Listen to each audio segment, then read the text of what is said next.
So I'm here at Beswick Solicitors with Darren Long, sports agent. Thanks for joining us, Darren. No problem. So I've got to ask, how does one find themselves in the field of being a sports agent? I think it's a while now. It's basically sort of 10 years since I started, and I think it's changed. The whole field's changed probably a lot in that time. When I was setting out in the working world as a youngster, I suppose sports agents weren't that well heard of then. And the internet and obviously mobile phones, which now seems ages ago now, but I think that's just made it a lot more accessible for people to get into now. And I basically got into it. I worked in journalism, I played sport myself, got contacts, and then just sort of fell into it that way really. So yeah, we do a lot of travelling, which can be very good, sometimes can be very tiring obviously as well. There's a lot of time driving up and down motorways, which obviously isn't so much fun. There's and you have to spend your time in the office as well, paperwork and general phone calls, so it's a 24/7 job as well. Is it extravagant?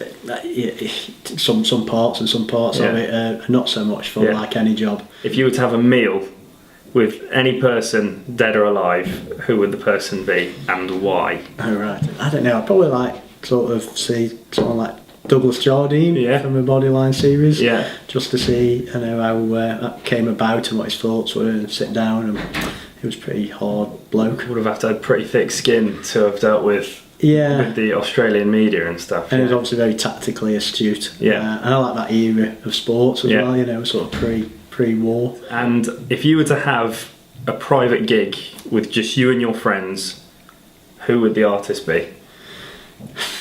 A few choices, but I think I have to undeniably say the Beatles. Okay. And finally, if you were to give three top tips to a young, aspiring, professional sports person, what would they be?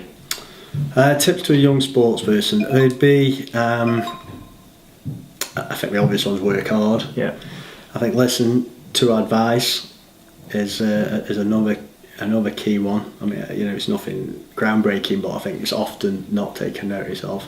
And also, I think what I find a sort of fault, if you would like, with a lot of people is they get too impatient and they want to be doing things too quick, where the career might be going quite nicely as it is, but then they start thinking, I should be either playing up first team striker or playing up with a batting when they're perhaps young. And I think then they start to lose sight of things, and they start to get a bit irritable, and they annoy the coaches, and you can often see those players with a lot of talent throughout the game within a couple of years. So I think it's a case of stay patient, get the right advice, but most of the coaches in sport are generally decent and going to give good advice, and as I say, working hard is obviously part of one. So I say it's nothing groundbreaking, but a lot of players don't manage to follow them rules, and they nearly always fall by the wayside when we don't, unless we're a particularly special talent. Yeah.